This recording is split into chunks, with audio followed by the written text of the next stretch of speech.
Hey everyone, I'm Peter Stories here to guide you today.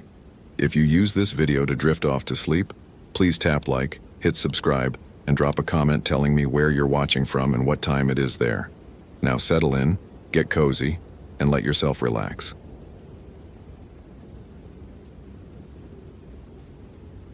The satellite phone crackled at 6:47 a.m., pulling David Harrington from a sleep that had never quite arrived. His hand found the device in the dark, muscle memory from 12 years as a ranger superseding the fog of exhaustion that had become his permanent state. Ranger Harrington. His voice came out steady, professional. Nobody needed to know he'd been lying awake for the past 4 hours, watching shadows crawl across his cabin ceiling. "David, it's Linda." The dispatch coordinator's voice carried an edge he recognized immediately. "We've got a missing hiker, 24-year-old female, solo backpacker. Last check-in was yesterday at 3 p.m. from the Ho River Trail, mile marker 7. She was supposed to meet her boyfriend at the visitor center last night, never showed." David was already moving, feet finding his boots in the darkness. Name? Emily Whitmore, from Portland, experienced hiker, had all the right gear according to her permit application. Her boyfriend's pretty shaken up, says it's not like her to miss a check-in. "Weather?" David asked, though he already knew. The mist had been thick as wool for 3 days now, the kind of fog that turned the forest into something primordial and unknowable. Visibility under 50 feet. Temperature dropped to 42 overnight. Front moving in this afternoon. They're calling for heavy rain by evening. David's jaw tightened. The Ho River Trail. Of course it was the Ho River Trail. "I'm heading out in 15, he said, ending the call before Linda could say anything else, before she could mention what they both knew. 5 years ago, David had gone into that same stretch of forest and come back different. Changed. The official report had been clinical. Exposure, dehydration, temporary confusion. What the report hadn't captured was the 3 days David couldn't account for. The gaps in his memory that felt less like forgetting, and more like something had been surgically removed from his mind. He dressed in the dark. Base layers, uniform, waterproof shell. The motions were automatic, giving his hands something to do while his mind circled the inevitable. His fingers trembled slightly as he laced his boots. Not from cold, but from the feeling that had been building in his chest since the phone rang. Recognition, dread. Something that felt uncomfortably like anticipation. The trailhead parking lot held only 2 vehicles when David arrived. Emily's silver Honda CR-V and a newer pickup truck that probably belonged to the boyfriend. A young man in his late 20s stood beside the truck, arms wrapped around himself despite the jacket he wore. His eyes were red-rimmed. "Are you the ranger?" The boyfriend stepped forward, desperation making his movements jerky. "I'm Ryan Chen. We've been together 2 years. She wouldn't just disappear. She's careful. She always checks in. I need you to tell me exactly what she said in her last message," David interrupted gently. He'd learned years ago that letting worried relatives spiral only wasted time. Ryan pulled out his phone with shaking hands. "She texted at 3:14 p.m. Said she'd made it to the junction, was going to push another 2 miles to the campsite near the river bend. Said the fog was getting thick, but she had her headlamp and GPS. That was it. When she didn't show up at 6, I drove to the visitor center. Waited until midnight, then I called you guys." David studied the message on the screen. The timestamp. The casual tone. Nothing that screamed distress, but something about it made his skin prickle, made the old scars on his psyche ache like phantom limbs. "I'm going in now," David said. "Cell service is non-existent out there, but I've got satellite. I'll update dispatch every 2 hours. "Can I come with you?" Ryan asked, though his face suggested he already knew the answer. "Best thing you can do is wait here. If she comes back on her own, someone needs to be here." David softened his voice. "I've been doing this a long time, Ryan. I'll find her." The lie tasted familiar on his tongue. The Ho River Trail swallowed David within minutes of leaving the trailhead. The forest here was ancient, overwhelming. Sitka spruce and western hemlock rising like cathedral columns, their trunks wrapped in moss so thick it absorbed sound. The fog reduced the world to gradations of green and gray, distance becoming meaningless. David moved with the efficiency of someone who'd walked these paths hundreds of times, his eyes cataloging everything: broken branches, disturbed soil, the faint depression of boot treads in the soft earth. Emily's prints were clear enough at first: size 7 women's hiking boots, probably Salomon's based on the tread pattern. She'd been moving at a good pace, confident strides, no hesitation. But as he passed mile marker 6, something changed.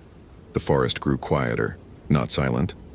That would have been natural enough in the fog, but quiet in a way that felt intentional, as if the normal sounds of birds and insects had been carefully extracted from the air.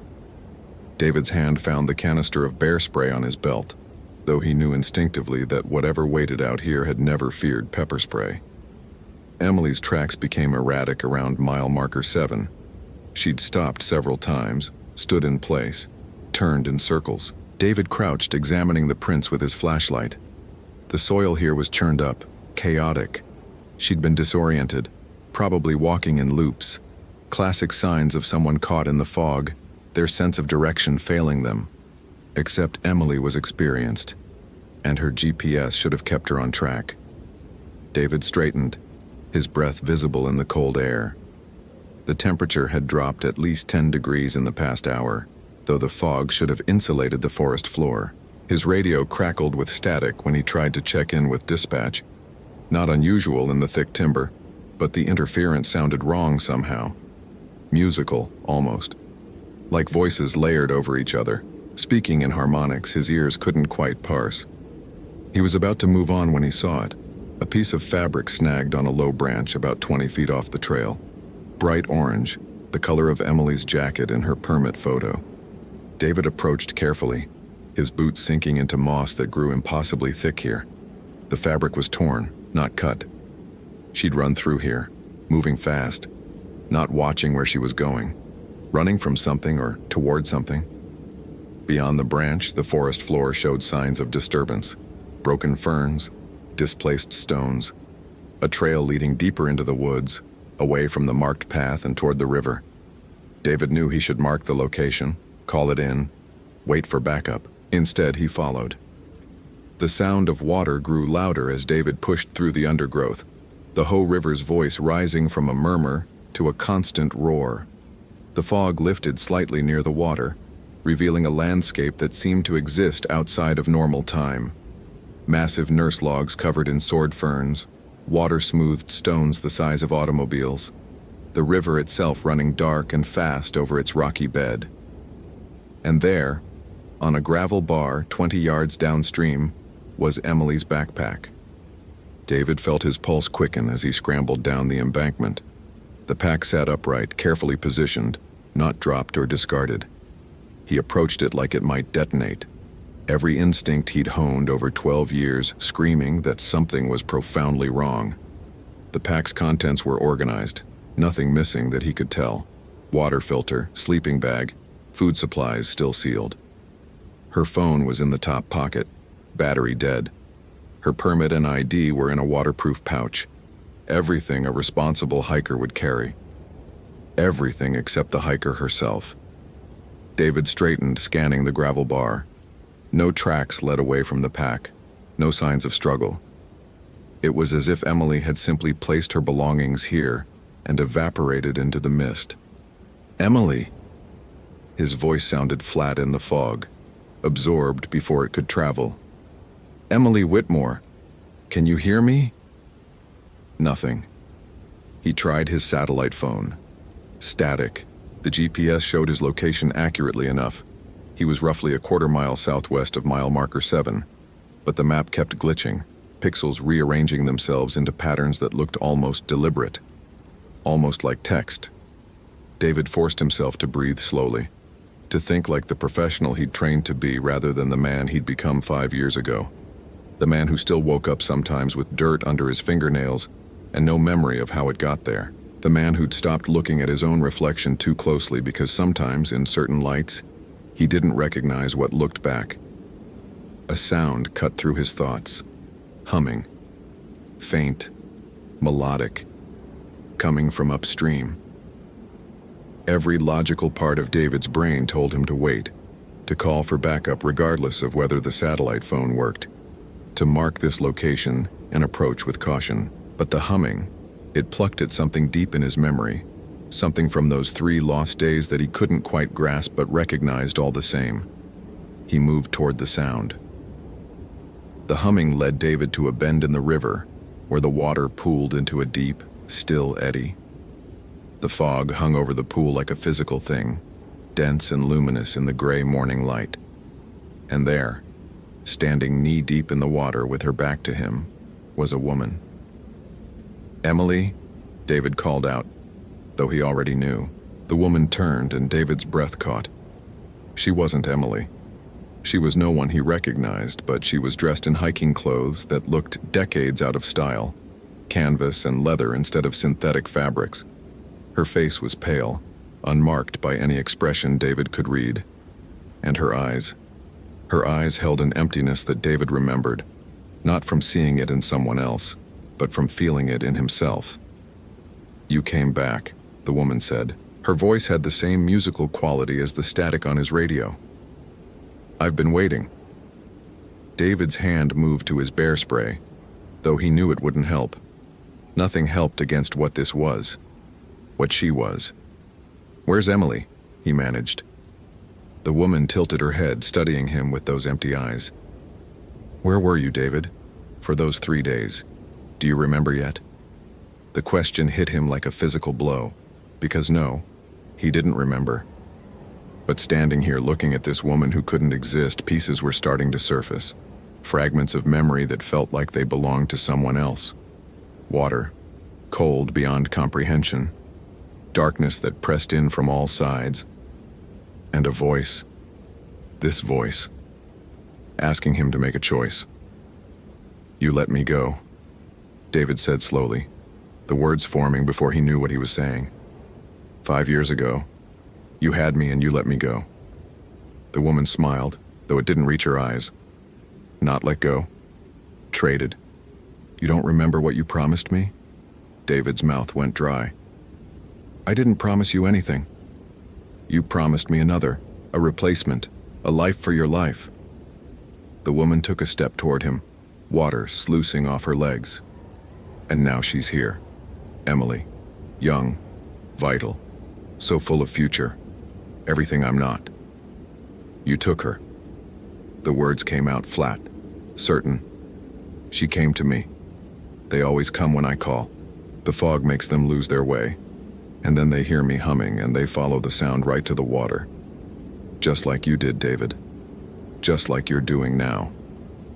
David realized with horror that he'd moved closer to the pool without meaning to, his feet carrying him forward while his mind reeled. The woman's humming had started again, so subtle he hadn't noticed it, but it vibrated through his bones like a tuning fork. "Where is she?" David forced out through clenched teeth. The woman gestured to the pool behind her. The fog shifted, revealing dark water that seemed far too deep for its size. "Where you would have been, if you hadn't made your promise. Where you still could be, if you break it now." David's vision swam. The edges of reality felt soft, negotiable. He could see himself making different choices, not following the sound, marking the location and waiting for backup, never coming to this forest at all. But those versions of events felt thin, insubstantial. This moment, this choice, had the weight of inevitability. "Why?" His voice cracked. "Why do you do this?" For the first time, something like emotion crossed the woman's face. Pain, rage, grief so old it had calcified into something harder than stone. "Because I drowned here in 1952, she said. "And no one came looking.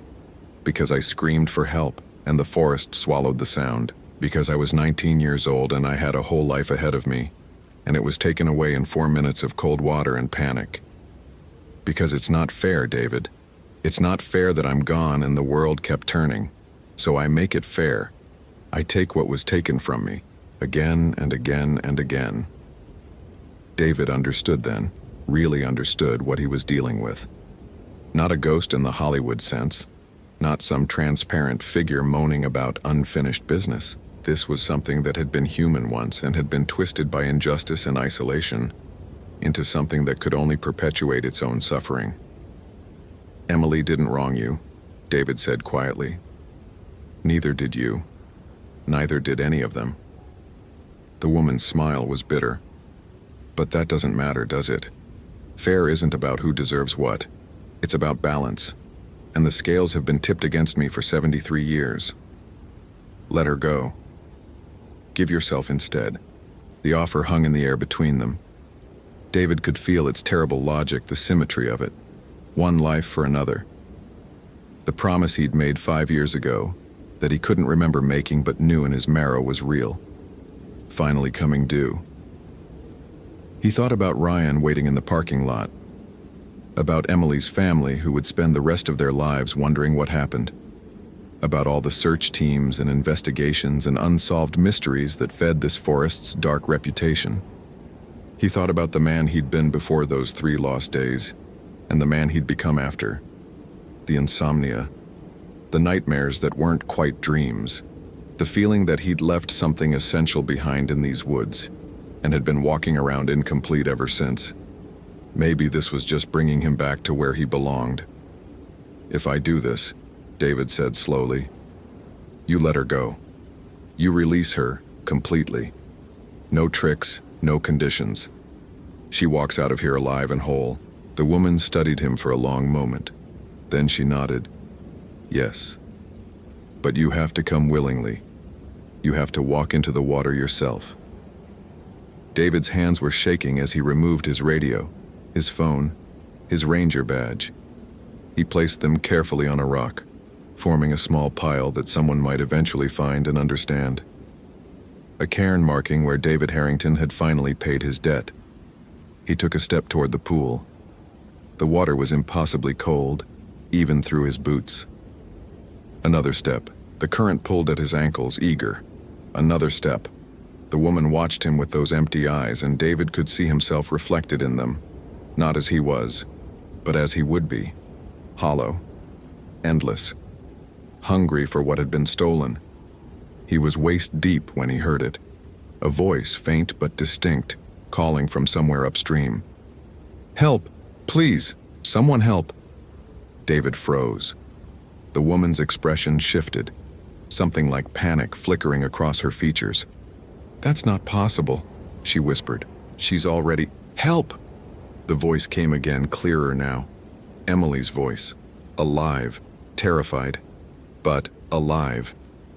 David turned back toward shore, and the woman lunged forward with a shriek that was no longer even remotely human.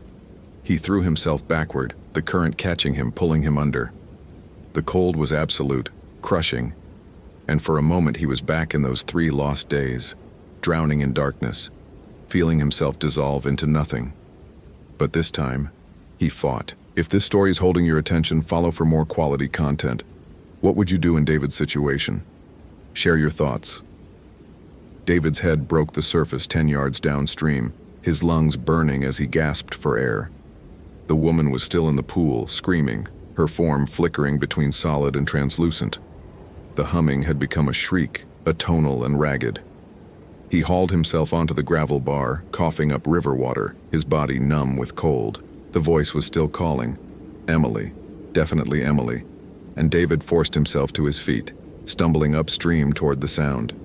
He found her wedged between 2 fallen logs, half submerged, her leg twisted at an angle that made David's stomach turn.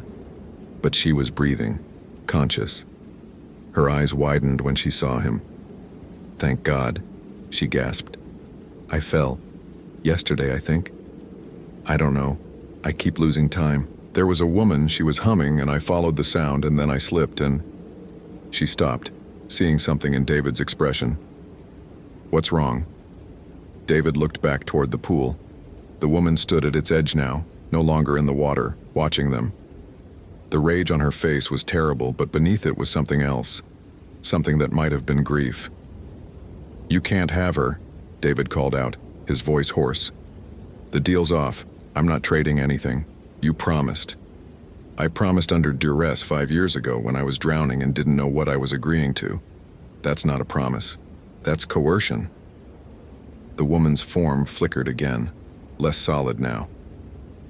Then I'll take you both. No. David moved to stand between Emily and the pool, though he had no idea what he could actually do to stop a vengeful spirit. You can't, because that's not about balance or fairness. That's just murder, and whatever you were when you were alive, you weren't a murderer. I saw it in your eyes. You were just a kid who drowned, who wanted to live. The woman stared at him, and for a moment David saw past the rage to the girl she'd been. 19 years old in 1952. Probably came to this forest for the same reason people still did, to feel small against something vast and ancient, to find peace in the green silence. She just found something else instead. I'm sorry, David said quietly. I'm sorry no one came for you. I'm sorry you've been alone here for 73 years, but taking others won't fix that. It just spreads the suffering, keeps spreading it, forever. What else is there for me? The woman's voice was small now, almost childlike. I'm trapped here. In the moment I died. I can't move forward, can't move back. I can only pull others down with me. David thought about those 3 lost days, about the parts of himself he'd left in this forest and never gotten back, about how trauma didn't just damage you, it tried to replicate itself, spreading like an infection to everyone you touched. Let it end with you, he said. Let me help you move on, really move on, not this. He gestured at the pool, the fog, the ancient green silence, but whatever comes next. How? The woman looked lost, desperate. I don't know how. David realized he'd been approaching this all wrong. This wasn't an exorcism or a confrontation, it was a rescue. It had always been a rescue. Tell me your name, he said gently. The woman blinked, surprised. Catherine. Catherine Reeves. Catherine, I'm David, and I'm going to help you, okay? Not by drowning, not by trading lives. I'm just going to stay here with you until you're ready to let go. What if I'm never ready? Then I'll keep coming back, every day if I have to. You won't be alone anymore. Something in Catherine's expression cracked. The rage drained away, leaving only exhaustion and a loneliness so profound, it made David's chest ache. She looked at Emily, still wedged between the logs, then back at David.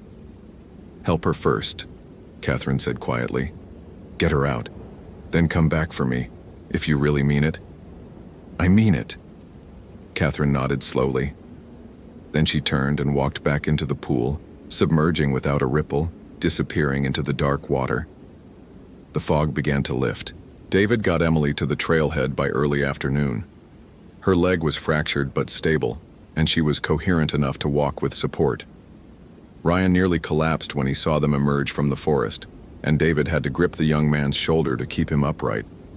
She's okay, David said. Broken leg, dehydration, hypothermia, but she's okay. The rescue team arrived 20 minutes later, and David watched as they loaded Emily into the ambulance. She caught his eye before the doors closed, something unspoken passing between them. She'd heard the humming too. Followed it.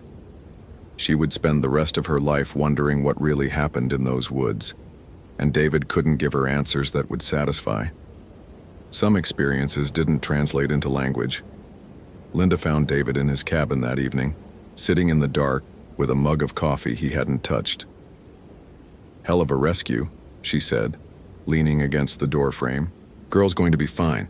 Already talking to her family, giving statements, says she doesn't remember much after she fell, just bits and pieces. Lucky you found her when you did. Yeah, David said. Lucky.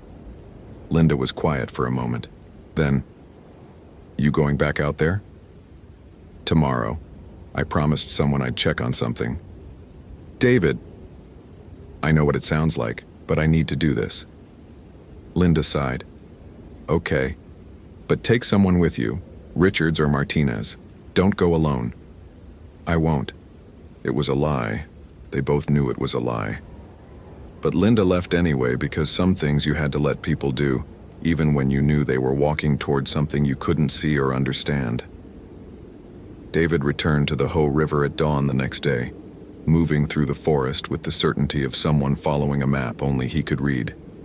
The pool was still there, the water dark and quiet. Catherine stood at its edge, waiting.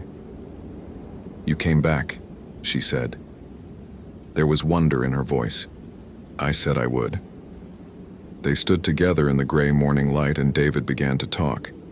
He told her about the world she'd missed, the decades that had passed, the way things had changed. He told her about his own life, his own losses. He told her about Emily, safe now, recovering in a hospital where people would care for her. He came back the next day, and the next, and the next. Sometimes Catherine talked, sharing fragments of who she'd been before the water took her. Sometimes she just listened, but slowly, gradually, her form became less solid, more translucent. The rage in her eyes faded, replaced by something that looked almost like peace. On the seventh day, she didn't appear at all. David waited for an hour, then two. The pool remained empty, the water reflecting only trees and sky. The humming that had haunted this stretch of forest for 73 years was finally silent. David placed a small stone marker on the shore. Nothing official, just a smooth river rock with CR scratched into its surface. A cairn for a girl who died alone and had finally been seen. As he walked back to the trailhead, the forest felt different, lighter somehow. The fog was just fog again, the silence just silence. Catherine Reeves had moved on, and the debt that David couldn't remember incurring had been paid. Not with another life, but with witness and companionship and the simple act of staying. He thought he could probably sleep tonight. Really sleep, for the first time in 5 years. It was a start. Thank you for reading to the end. If you enjoyed this narrative, consider following for more compelling stories.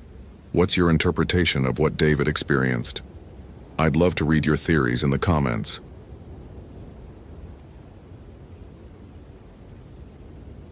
The radio crackled to life at 6:53 a.m., pulling Daniel Reeves from his third cup of coffee. He'd been awake since 4, same as every morning for the past 8 months. Sleep had become something other people did. Ranger Station 3, this is dispatch. We have a situation. Daniel recognized the tightness in Sarah Chen's voice. In 5 years of working dispatch, she never sounded like that unless it was serious. Go ahead, dispatch. Missing hiker, 28-year-old female, Emily Patterson, solo camper, reported overdue by her sister. Last known location, Ancient Grove Trail, mile marker 7. Camp was found intact this morning by early hikers, but no sign of the occupant. Her vehicle's still at the trailhead. Daniel felt something cold settle in his chest. Not fear, exactly. Recognition, maybe. Ancient Grove. Of course it was Ancient Grove. Equipment status? He asked, already reaching for his pack. That's the strange part. Everything's there. Tent, sleeping bag, food, even her camera equipment. Wallet and car keys in the tent, phone too, but it's dead. Daniel stopped mid-reach. She left without her phone? Appears so. There's a voicemail on record from 6:47 this morning. Sister says Emily called her, but the message... Sarah paused. It's mostly static and wind noise. You can barely hear her voice. She sounds disoriented. Send me the coordinates. I'm 20 minutes out. Daniel? Sarah's voice dropped lower. Tom already headed up there an hour ago. He hasn't checked in. Tom Bradshaw. Senior ranger, 30 years on the job, never missed a check-in. Daniel felt that cold thing in his chest expand. Radio silence? Complete. Could be a dead zone, but he knows where those are. Daniel finished the thought. I'm en route. He loaded his pack with practiced efficiency, GPS unit. Though his Garmin eTrex 20 had been glitchy lately in certain areas, extra batteries, first aid kit, emergency bivouac, water purification tablets, 500 feet of paracord, his Silva Ranger compass, headlamp, flares. The weight settled familiar across his shoulders. The drive to Ancient Grove Trailhead took him through corridors of Sitka spruce and western hemlock, their trunks disappearing into morning fog. October in Olympic meant rain, but today the forest was oddly quiet.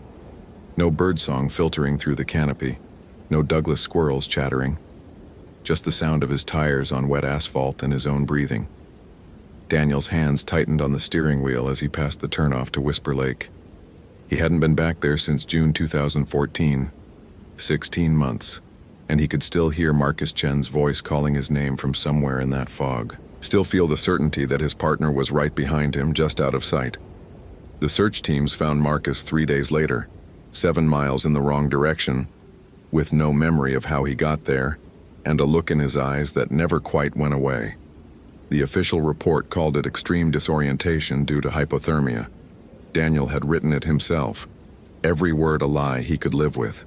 Because the truth, that something in those woods had spoken with Marcus's dead mother's voice and led him in circles until he broke, wasn't something anyone wanted in an official report. Marcus quit 2 weeks after they released him from the hospital.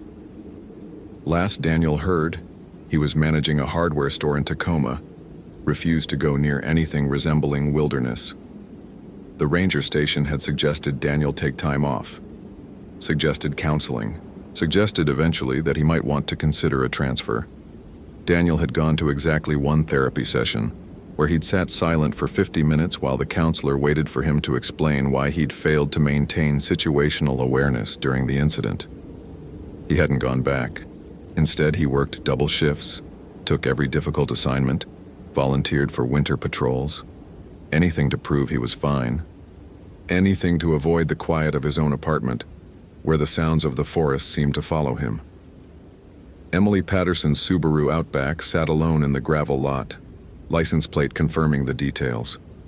Daniel parked beside it and checked his gear one more time. The temperature read 42 degrees, but stepping out of his truck felt like walking into a walk-in freezer. His breath plumed white, visible in a way it shouldn't be at this temperature. Tom's vehicle wasn't there. Odd. Sarah said he'd come up here. Daniel keyed his radio. "Dispatch, this is Reeves. I'm at Ancient Grove Trailhead. No sign of Bradshaw's vehicle." Static answered him. He tried again. Nothing. He checked his phone. No signal, which was normal for this area. The GPS unit powered on, found his location immediately. 2,847 feet elevation, coordinates 47.8622 degree men, 123.9847 degree W. Everything working as it should. So why did every instinct he'd developed over 8 years of wilderness work tell him to get back in his truck and drive away? Daniel shouldered his pack and started up the trail. Ancient Grove Trail began like any other in Olympic National Park. Well-maintained switchbacks through dense understory, trail markers every quarter mile, packed earth worn smooth by thousands of boots. But Daniel had always felt something different about this particular trail. The trees here were older, the silence deeper. Local Quinault elders refused to harvest timber from this area, though none of them would explain exactly why to the Park Service. At mile marker 2, Daniel found Tom's first flag, a strip of orange surveyor's tape tied to a vine maple, standard protocol for marking your path. The knot was Tom's distinctive double hitch. Relief flickered briefly.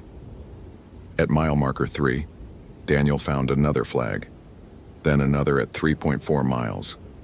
Then 2 more within 100 yards of each other. Tom was marking his path too frequently. That wasn't protocol, that was nerves. The trail steepened, weaving between massive western red cedars that had been seedlings when Columbus landed in the Americas. Their bark hung in vertical strips like tattered curtains. Rain had started, soft and persistent, though the canopy was so thick overhead that only occasional drops found their way down. At mile marker 5, Daniel stopped. The trail split here, though no official signs indicated this. The main path continued northeast toward Ancient Grove, but another route, smaller, less maintained, barely visible unless you knew to look, cut west toward Silence Creek. That was its unofficial name anyway. It wasn't on any maps. Tom's orange tape marked the western trail. "Damn it, Tom," Daniel muttered. Every ranger knew you didn't take unofficial trails during search and rescue. You stayed on marked routes, maintained regular radio contact, never went alone into uncharted areas. Tom had helped write those protocols. Daniel pulled out his compass, checked the bearing. The western trail led directly toward the heart of the old-growth forest, the section where trees exceeded 800 years old, where the forest floor received so little light that almost nothing grew beneath the canopy, where, according to Quinault oral history, something old lived, something that didn't appreciate visitors. Daniel had dismissed those stories as folklore, right up until Marcus started screaming his dead mother's name into the fog at Whisper Lake. He keyed his radio again. "Dispatch Ranger Reeves. I'm at Mile 5, Ancient Grove Trail. Found evidence Bradshaw diverted onto unmarked western route. Pursuing. Please log." White noise answered him. Daniel checked his watch. 8:34 a.m. He'd been hiking for just over an hour. At this pace, he'd reach Emily's campsite by 9:15. But Tom had gone west, away from the known site. The decision should have been easy. Stick to the mission, find Emily Patterson's camp, assess the scene, establish a proper search grid. Let search and rescue handle Tom's deviation through proper channels. But that cold thing in Daniel's chest had been growing since he'd left his truck, and it was telling him that Tom hadn't deviated. Tom had been drawn. If you're finding this story engaging, follow for more quality content. What would you do in Daniel's situation? Stick to protocol or trust your instincts? Share your thoughts. Daniel took the western trail. The forest changed within 100 yards. The rain sound disappeared first, not because it stopped raining, but because the canopy above became so dense that water simply pooled on the needles and leaves, creating a false ceiling. The temperature dropped another 10 degrees. Daniel's GPS flickered, lost signal, found it again, then displayed coordinates that put him 3 miles from where he actually stood. "Great," he muttered, pocketing the useless device. He found Tom's next flag at the base of a cedar so massive that 3 people couldn't have circled it with linked arms. The bark felt wrong under Daniel's palm when he steadied himself against it, warmer than the air, almost pulsing, as if the tree were breathing. He snatched his hand back. "Get it together, Reeves. It's just a tree." But his fingers tingled where they'd touched the bark, a pins and needles sensation that climbed his wrist. The trail, if it could still be called that, wound between ancient giants, following what might have been a game trail, or might have been nothing at all. Ferns drooped overhead, their fronds creating a tunnel of green that filtered the already limited light into an aquatic dimness. Daniel clicked on his headlamp. He found Tom's orange tape every 50 yards now, each strip tied with hands that were clearly shaking. The knots were sloppy, unlike Tom's usual precision.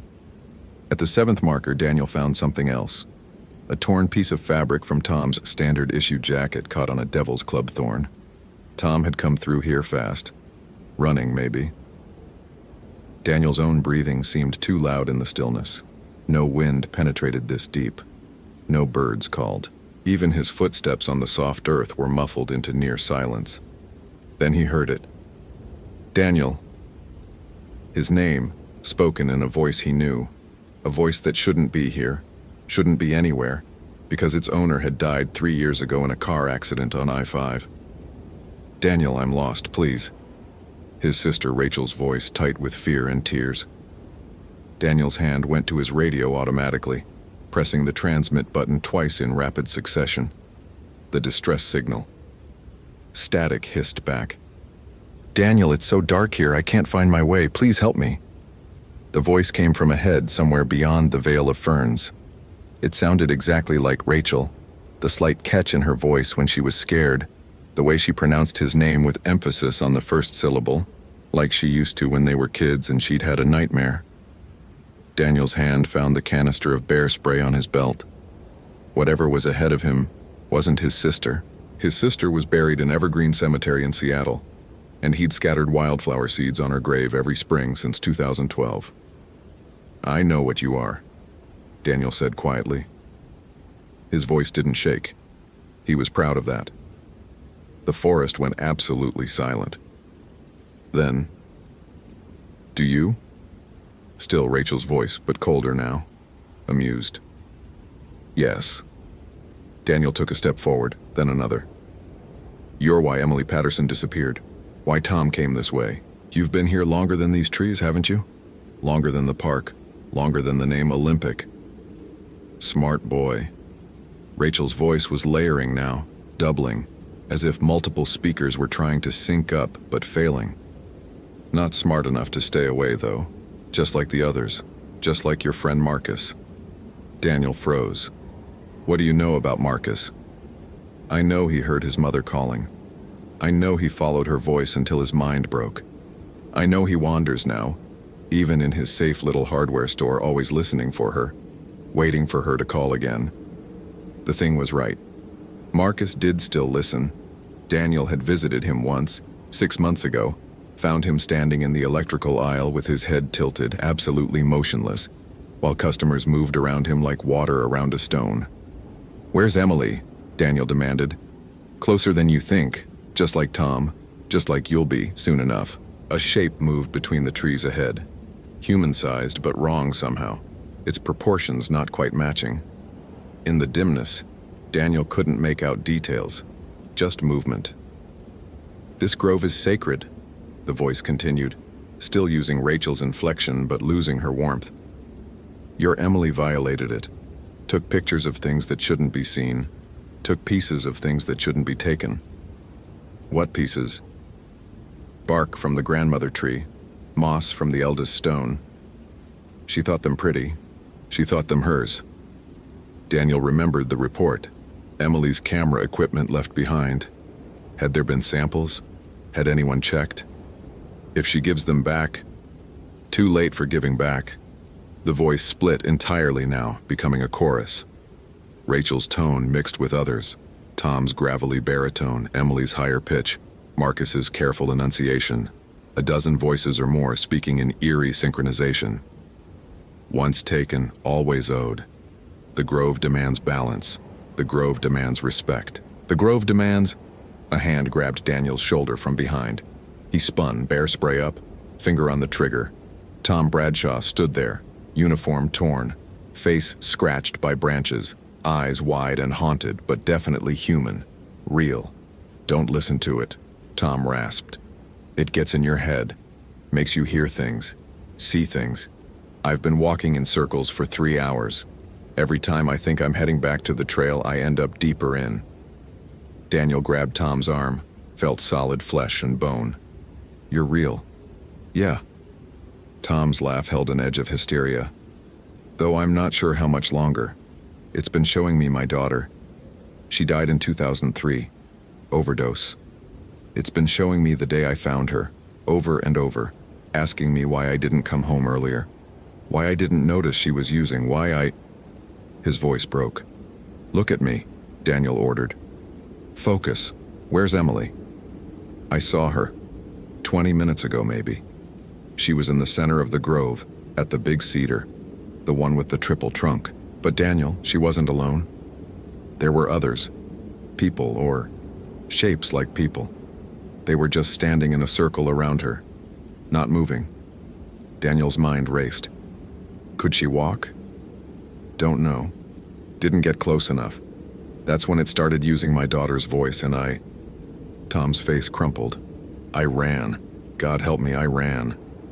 No shame in that. Daniel checked his compass. The needle was spinning slowly, unable to find north. We're getting out of here, both of us with Emily if we can find her. It won't let us. Tom's certainty was absolute. We're already caught. We just don't know it yet. Daniel tied one end of his paracord to Tom's belt, the other end to his own. We stay connected. It can't separate us if we're physically linked. You think rope will stop it? I think it wants us isolated and afraid. We don't give it that. They moved deeper, following what Daniel hoped was westward. Though without reliable instruments, he was navigating by instinct. The trees here exceeded any size he'd seen in 20 years of forest work. Their trunks disappeared into darkness above, and their roots created cathedral-like buttresses that channeled the path into narrow corridors. The voices continued, sometimes near, sometimes distant. Daniel heard Rachel asking why he never visited her grave anymore. He visited every month. Tom flinched repeatedly, whispering apologies to someone Daniel couldn't see. Then the forest opened up. They'd found ancient grove proper, the heart of the old growth. 5 massive cedars stood in a rough circle, each trunk wider than a car, their canopies interlocking 300 feet above. In the exact center stood the grandmother tree, a western red cedar that might have been 1,000 years old, maybe more. Its 3 trunks spiraled around each other before separating into distinct crowns, creating a living braid of heartwood and sapwood. Emily Patterson knelt at its base. She wore hiking clothes, no jacket despite the cold, and her hands moved slowly across the massive root system as if reading Braille. Her lips moved, but no sound emerged. Around her stood 7 figures. They resembled people the way photographs resemble reality. Technically accurate, but fundamentally wrong. Their proportions shifted as Daniel watched. Limbs too long one moment and correct the next. Faces turned toward the newcomers, features blurring like time-lapse photography of decay and growth. "Emily!" Daniel called. She didn't respond. "She can't hear you," one of the figures said. It wore Tom's face now, but badly, like a mask pulled too tight. "She's listening to what matters, learning what she took, understanding the debt." Daniel unclipped his bear spray. "Let her go. Let her go?" The figures spoke in unison now, dozens of voices overlapping. "We didn't bring her here. She came. She violated. She took." The grove simply responded. By taking her mind, by showing her truth. Your Emily wanted to capture the forest's beauty. We're letting her experience it. Every growth ring, every root connection, every mycorrhizal thread. 800 years of the grandmother's life, experienced in a single night. Most humans break within hours. She's lasted until dawn. Quite impressive. Tom grabbed Daniel's arm. "We need to leave. Now. Look at her eyes." Daniel looked. Emily's eyes were open, unblinking, pupils dilated to complete darkness. Dried tear tracks marked her cheeks. Her hands had scraped against the roots until her fingernails bled. "How do we break it?" Daniel demanded. "You don't," the figures chorused. "The grove holds what it catches. She took from us. We take from her. Balance. Superstitious nonsense," Daniel said, though his conviction wavered. "You're using infrasound to manipulate our perceptions. Psychological warfare. I've read the studies. Certain frequencies cause fear responses, auditory hallucinations, even visual distortions." The figures laughed, the sound like wind through dead trees. "Explain it however helps you sleep, Daniel Reeves. Call it infrasound. Call it mass hysteria. Call it anything but what it is. Consequence." One of the figures stepped closer and Daniel saw it wore Rachel's face. His sister's exact face down to the small scar above her left eyebrow from when she'd fallen off her bike at age 7. "You couldn't save me." "Rachel, that wasn't Rachel," said softly. "You were 300 miles away when the truck hit. You got the call 4 hours later. You couldn't save me then. You can't save her now." "That's not Rachel," Daniel said, but his voice shook. "No," the figure agreed, "but we remember her. Everyone who dies in these mountains we remember. Their last thoughts echo through the roots, seep into the water, join the memory of the forest. Your sister's last thought was your name." Daniel's vision blurred. He blinked hard. "We remember Marcus's mother too," another figure added. This one wearing a woman's face Daniel didn't recognize, but Tom clearly did. The older man made a strangled sound. "She died in 1987, fell from Glacier Point while photographing eagles. She called for Marcus as she fell. He was 8. She died hoping someone heard." "Stop," Tom whispered. "We remember everyone," the chorus continued. "Every death, every loss, every moment of grief in these woods for 10,000 years. We are not malicious, Daniel Reeves. We are inevitable. We are what happens when you take without asking, when you violate without understanding, when you assume the forest is yours to use. Emily took some bark and moss, Daniel said. That warrants this? Emily took without permission from a sacred place, but you want to know the truth? The figures circled closer. We would have let her go. Scared her, certainly. Shown her why this place demands respect. But let her go. Then Tom came. And you came. And you both brought such delicious grief with you. Such beautiful, aching loss. The Grove hasn't fed this well in years. Fed? Daniel's hand tightened on the bear spray. On emotion, on memory, on the electrical patterns of human consciousness when it confronts the incomprehensible. You thought we wanted Emily? We wanted you, Daniel. You, with your sister's death and your partner's breakdown and your desperate need to prove you're not broken. You're a feast of unprocessed trauma. The figure wearing Rachel's face touched Daniel's cheek. Its fingers felt like bark, rough and warm and alive in ways flesh shouldn't be. Stay with us, it whispered. Stay with Rachel. We can show you the moment she died. Show you exactly what she was thinking. Would you like that? Would you like to hear her last words? Daniel's hand moved without conscious thought. The bear spray erupted, an orange stream that caught the figure directly in the face. It didn't flinch, didn't blink, just smiled with Rachel's mouth. Wrong weapon, it said. Then it screamed. Not a human scream, something older, deeper, resonating through the earth itself. The other figures joined in, and the sound became physical, vibrating through Daniel's chest, rattling his teeth. Tom collapsed, hands over his ears. Emily's eyes rolled back. And Daniel, veteran of 8 years in wilderness work, trained in first aid and emergency response and crisis management, did the only thing that made sense. He ran. Straight toward Emily. The figures tried to block him, but they were more threat than substance. His body passed through them like smoke, though each passage left him colder, more exhausted, as if they were drawing heat and energy from his very cells. He grabbed Emily's arm. She was ice cold, barely breathing. Her lips had turned blue. Emily Patterson, look at me. Her eyes focused slightly. So beautiful, she whispered. The trees, they're singing. Can you hear them? We're leaving. Now. He pulled her upright. She came docilely like a sleepwalker. Behind them, Tom struggled to his feet, the paracord between them pulling taut. The figures reformed, blocking the way they'd come. You cannot leave, they said in unison. The Grove demands balance.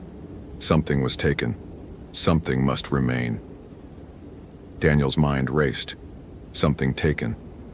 Emily had taken samples, bark and moss, from the grandmother tree. Were they still in her pockets, her pack? Where are the samples? He asked Emily. She blinked slowly. Pretty. Put them in my journal. Between the pages. To press them. Where's your journal? Tent. At camp. The camp was 7 miles away on the official trail. These things were claiming they couldn't leave until balance was restored, which meant, we'll return what was taken, Daniel said. Give us safe passage to her camp. Let us retrieve the samples, and we'll bring them back here, to the grandmother tree. Returned properly with respect, the figures tilted their heads in unsettling synchronization. An offering of return, they mused. Rare. Most simply flee and never come back. But you would return? Willingly? Yes. Why should we trust you? Daniel met the eyes of the figure wearing Rachel's face. Because I've spent 16 months trying to understand what happened to my partner, trying to explain it away as psychology or physiology or anything that fit in an official report. But I know what I saw at Whisper Lake. I know what Marcus heard. And I know that some places in this world are older than our understanding. If respecting that means returning some bark and moss, then that's what we'll do. The figures were silent for a long moment. Then, in a voice that was Rachel's and not Rachel's, ancient and young simultaneously, we will hold Tom as guarantee. He stays. You and the girl return to her camp, retrieve what was taken, and bring it back by nightfall. If you fail, or flee, or bring others, Tom remains with us forever. Do you accept these terms? Tom's face went white. Daniel. No other way, Daniel said quietly. Trust me. Tom swallowed hard, then nodded. Okay. But Daniel, if I'm still here come dark if you can't get back, and don't come looking for me a second time. Daniel untied the paracord connecting them. I'll be back. He took Emily's arm and turned toward where he thought the trail might be. The figures parted, creating a path. As Daniel and Emily passed through, the forest began to change. Light filtered down from above. Bird calls resumed. The temperature rose 10 degrees in a dozen steps. They emerged onto Ancient Grove Trail at mile marker 6, as if they'd never left. Getting Emily down the mountain took 3 hours. She could walk, but barely, her mind still half caught in whatever the grove had shown her. She kept stopping to touch trees, whispering to them in a language Daniel didn't recognize. At the trailhead, Daniel called for medical evac on his finally working radio. While they waited, he searched Emily's tent. The journal was in her backpack, exactly where she'd said. Between pages dated October 12th and 13, he found them. Pressed samples of western red cedar bark, a piece of moss and a small stone wrapped in dried lichen. Emily had taken more than bark and moss. She'd taken a stone from what the figures had called the eldest stone. Daniel pocketed all of it carefully. The helicopter arrived 20 minutes later. Paramedics assessed Emily. Severe hypothermia, dehydration, possible psychological trauma. They wanted to take Daniel too, but he refused. I need to file my report, he said, which was true. He also needed to get back to Ancient Grove before nightfall, which was truer. As the helicopter lifted off, Emily grabbed the doorframe. The trees, she said urgently. They showed me everything. Daniel, they're dying. The whole forest. Climate change, disease, human interference. They're dying and they know it and they're scared. That's why they hold on so tight. That's why they take. They're trying to remember what it felt like when everything was alive. Then the helicopter door closed, and she was gone. Daniel checked his watch. 3:47 p.m. Sunset was at 6:23. He had 2.5 hours to hike 7 miles, find his way back to the center of Ancient Grove, and somehow convince a forest guardian to release Tom. He started running. The trail seemed longer in afternoon light. Every switchback took too long. Every rise felt steeper. Daniel's lungs burned, his legs ached, but he pushed harder. At mile marker 5, where the unofficial trail split west, he didn't hesitate. The forest swallowed him immediately. No gradual transition this time. One step he was in normal woods, the next he was in the grove's domain. The temperature plummeted. The light died. His watch stopped at 4:32, the second hand frozen mid-tick. I'm back, he shouted into the stillness. I have what was taken. I'm returning it. Silence answered. Then, faintly, Tom's voice. Daniel? That really you? Where are you? I don't... everywhere? Nowhere? I can't see anything. It's been showing me Amanda all day, showing me her last moments, making me watch. Amanda, Tom's daughter. Daniel had seen her picture in Tom's office. A smiling 20-year-old with her father's eyes, frozen forever in a moment before addiction took her. Hold on, Daniel called. I'm ending this. He pushed deeper, following no trail now, just intuition. The grandmother tree appeared like a revelation, its triple trunk glowing faintly in the darkness, as if lit from within. Tom knelt at its base, exactly where Emily had been that morning. His face was wet with tears. The figures stood in their circle watching. You returned, they said, surprised. Humans rarely keep their promises to us. I keep mine. Daniel approached the grandmother tree, pulled out the samples. These were taken without permission. I return them now with respect and apology. Pretty words, but you don't apologize for yourself. You weren't here. You didn't take anything.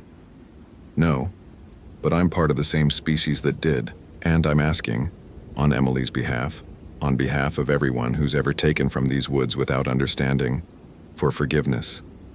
He knelt beside the massive roots and carefully placed the bark sample in a crevice where root met earth. The moss went next, pressed gently into a hollow. Finally, the stone returned to what he assumed was the eldest stone, a massive boulder wrapped in the grandmother's roots, its surface covered in lichen and moss. "There," Daniel said quietly. Returned. The figures moved closer, examining what he'd done. For a long moment, nothing happened. Then the forest breathed. Daniel felt it. An exhalation that wasn't wind, but something deeper, slower. The respiration of living wood and ancient earth. The oppressive weight he'd felt since entering the grove lifted slightly. "Accepted," the figures said.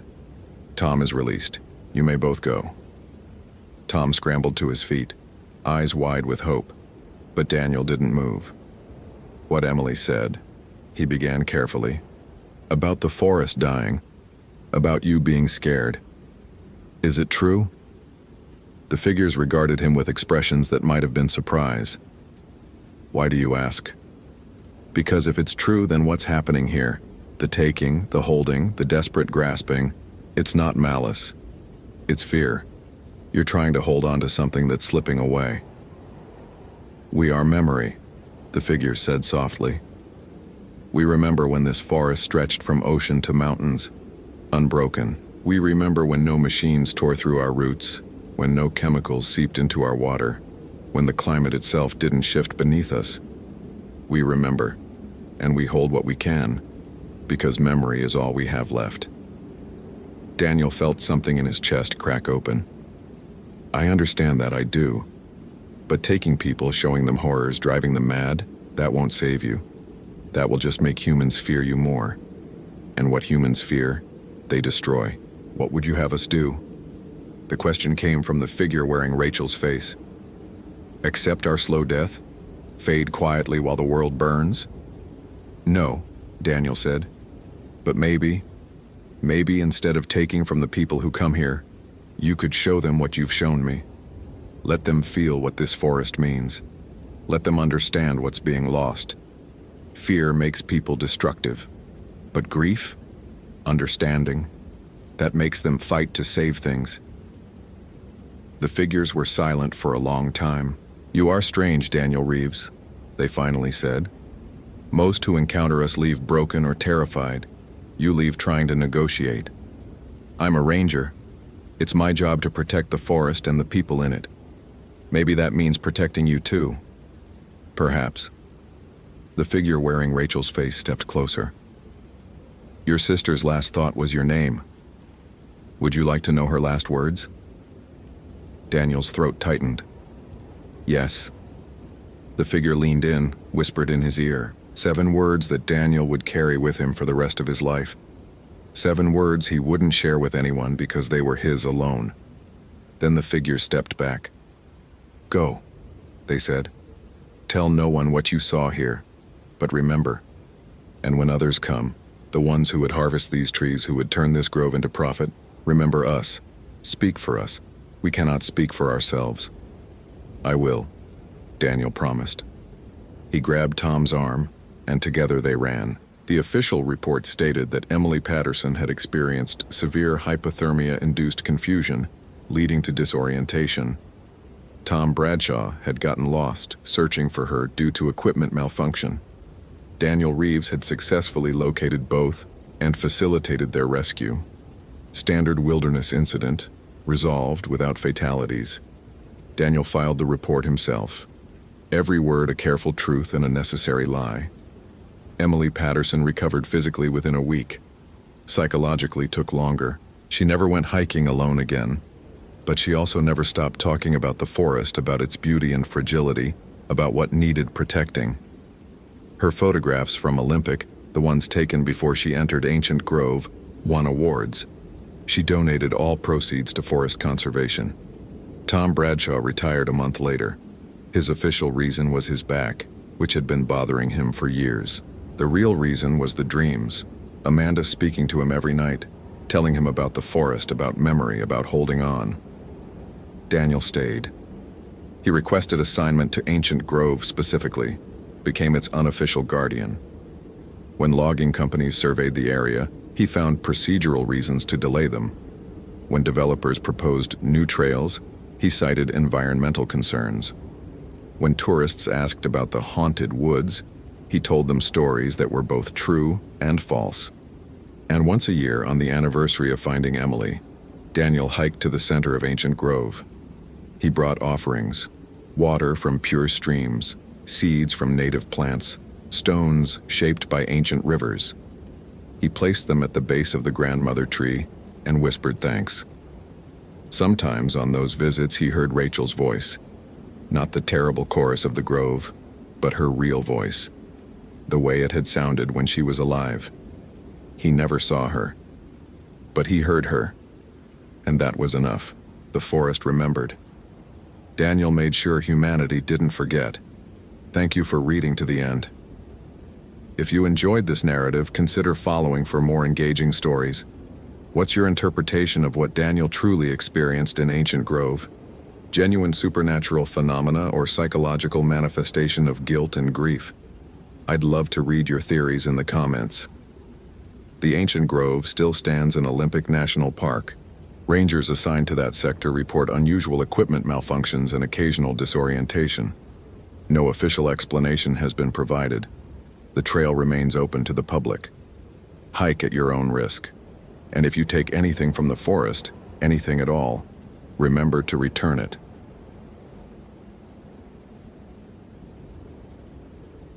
Thomas Brennan's daughter had drawn a map that morning.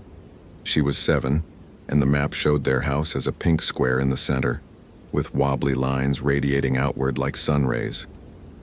"So you can always find home, Daddy," she'd said, pressing it into his lunch bag.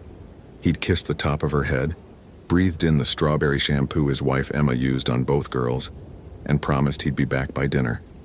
Thursday meant spaghetti. Thursday meant normal. The radio crackled at 6:47 a.m., 17 minutes into his patrol shift. "Ranger Brennan, we have a situation." Dispatch never said situation unless it was bad. 22-year-old female reported missing by her hiking partner approximately 40 minutes ago. Last seen on the Hoh River Trail, mile marker 3.2. Partner says she went off trail to photograph mushrooms. That was 90 minutes ago. Thomas pulled his truck onto the shoulder, already running calculations. 90 minutes. Temperature dropped to 41 degrees overnight. The Hoh had received 3 inches of rain in the past 24 hours. Creek levels up. Visibility poor under the canopy. "Name?" he asked, unfolding his topographic map across the steering wheel. "Hannah Voss, 5'6", blonde, wearing a red North Face jacket. Partner's name is Marcus Chen. He's waiting at the trailhead, pretty shaken up. Tell him I'll be there in 12 minutes. And Sarah." Thomas paused, studying the contour lines around mile marker 3.2. The terrain there folded into itself, a series of steep ravines feeding into the Hoh River. "Tell him not to go back in alone." "Copy that." Thomas folded the map, Emma's voice already in his head. "Be careful. Come home." He'd been a ranger for 11 years, and he'd found lost hikers before. Most were fine, embarrassed, dehydrated, grateful. The terrain was unforgiving, but if you knew how to read it, the forest revealed its secrets. He knew how to read it. Marcus Chen looked like he'd aged a decade in the past 2 hours. His hands shook as he pointed toward the trail entrance, words tumbling out in fragments. She just wanted pictures. There were these incredible chicken of the woods mushrooms about 50 yards in. I told her 10 minutes, but I was checking the weather on my phone, and when I looked up, he stopped, pressed his palms against his eyes. I searched. I called her name for 40 minutes. I swear I covered every direction, but it's like she just dissolved. Thomas placed a steady hand on the younger man's shoulder. "You did the right thing calling us. How long have you known Hannah?" 3 years. We're graduate students at UW, ecology program. She's not reckless, Ranger Brennan. She knows. He trailed off, unable to finish the sentence in past tense. "Okay." Thomas adjusted his pack, checked his radio, his GPS unit, his compass. Standard equipment, all functioning. "Show me exactly where you last saw her." The Hoh rainforest lived up to its name. Water hung in the air like a presence, coating every surface with a slick layer of moisture. Sitka spruce and western hemlock rose 200 feet overhead, their canopy so dense that even mid-morning light arrived filtered and green. Moss draped everything, trees, rocks, fallen logs, in thick emerald blankets that muffled sound and blurred edges. Beautiful, primordial, easy to die in. Marcus led him to mile marker 3.2, then 50 yards east, where enormous orange fungi erupted from a rotting nurse log. Thomas examined the area methodically, footprints in the soft earth. Hannah's, smaller, accompanied by Marcus's larger boot prints. Both sets led here. Only Marcus's led back. "Hannah!" Thomas's voice carried well in the dampness, but the forest swallowed it quickly. He waited, counted to 30, called again. Nothing. He sent Marcus back to the trailhead. "If we're not out in 4 hours, tell dispatch." Then Thomas pushed into the undergrowth, following the faint disturbances that might indicate Hannah's passage. A broken fern frond, a scuff on moss, a bent salal branch. Tracking wasn't mystical. It was observation, pattern recognition, understanding how humans moved through landscape. Hannah had gone northeast, probably chasing better light for her photographs. The ravine system channeled hikers in predictable directions. He'd find her trail, follow it to wherever she'd gotten turned around, and bring her out. His daughter's crayon map crinkled in his shirt pocket when he moved. 20 minutes in, Thomas realized something was wrong with his compass. The needle swung lazily between north and northwest, never quite settling. He tapped the casing, held it level, waited. The needle drifted. Moisture in the mechanism, probably. He'd been meaning to replace it. No matter. He had his GPS unit, his knowledge of the terrain, and the sun's position filtering through the canopy. He continued northeast, marking trees with reflective tape as he went, calling Hannah's name every few minutes. The forest thickened. Old growth gave way to a section he didn't immediately recognize, massive nurse logs forming a chaotic lattice, forcing him to climb over and duck under in a constant negotiation with the topography. His radio signal weakened to static. At 43 minutes, he found something. A red thread caught on a devil's club thorn. Synthetic material, bright crimson. The same shade as the North Face jacket Marcus had described. "Hannah!" Thomas yelled, genuinely hopeful now. "Hannah, can you hear me? Your friend Marcus is worried sick." A sound reached him, faint but distinct. A voice? He turned, trying to isolate the direction. There, south-southwest. He was sure of it. "Keep making noise," he called. "I'm coming to you." Thomas pushed forward, branches scraping his jacket, his boots sinking into the saturated earth. The sound came again, clearer. Words, but he couldn't quite distinguish them. He moved faster, excitement building. Standard lost hiker scenario. She'd gotten disoriented, maybe panicked. He'd done this dozens of times. But after 10 minutes of aggressive movement southwest, the sound seemed no closer. If anything, it felt slightly farther. He stopped, breathing hard, and checked his GPS unit. The screen showed him north of his last position. Thomas frowned. That was impossible. He'd been moving consistently southwest for the past 10 minutes. He'd felt the ground slope downward. He'd navigated around obstacles but always maintained his general bearing. He looked at his compass. The needle pointed in a direction his gut told him was wrong. He looked at the GPS coordinates again. According to the device, he was standing at 47.8642 again, 123.9358 DW, placing him nearly a quarter-mile north of where he'd found the red thread. Thomas stood very still, aware that his heart rate had climbed. Equipment failure was always a possibility. Both units malfunctioning simultaneously was unlikely but not impossible. The rational approach was to trust his physical senses, his knowledge of the terrain, his help. The voice was clear this time. Female, young, coming from the west. "Hannah." Thomas turned, squinting into the dense understory. "Hannah, stay where you are. Keep talking so I can find you." "I'm lost." The voice sounded frightened, small. "I can't find the trail." You're okay, Hannah. I'm Ranger Brennan. You're going to be fine. Are you injured? I keep walking in circles. That sentence landed differently than the others. Thomas felt something shift in his chest. Not fear exactly, but recognition. A pattern he'd heard before in the reports he'd read late at night. The ones marked unresolved in the park's incident files. How long have you been walking? He asked. I don't know. Hours? It's hard to tell. The trees all look the same. Thomas made a decision. He pulled out his physical map, oriented it using landmarks he could actually see. A particularly massive Sitka spruce with a distinctive split trunk. A granite outcropping that matched the topography. He marked his position with an X, ignoring what his GPS claimed. I'm coming to you, he said. Keep talking. Okay, Hannah's voice said. Okay. My phone died.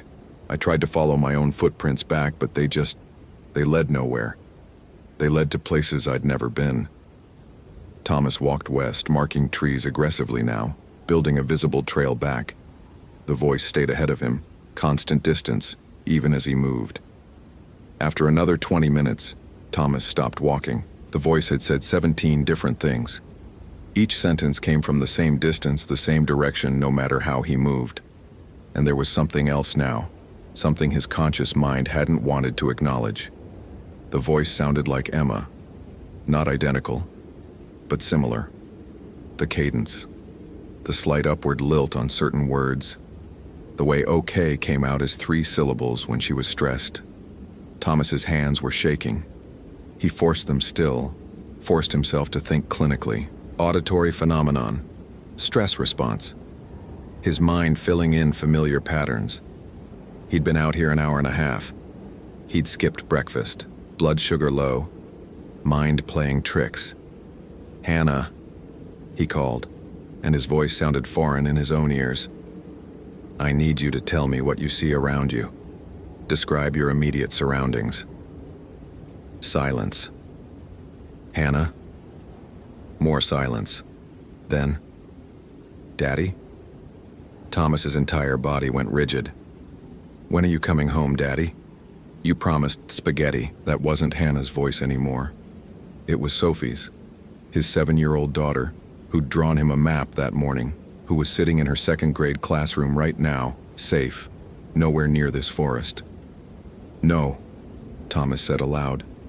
To himself, to the forest, to whatever was happening. No. He turned around, focused on the reflective tape markers he'd left, and began walking back along his own trail. Fast. His pulse hammered in his ears. Equipment failure, fatigue, dehydration, there were explanations.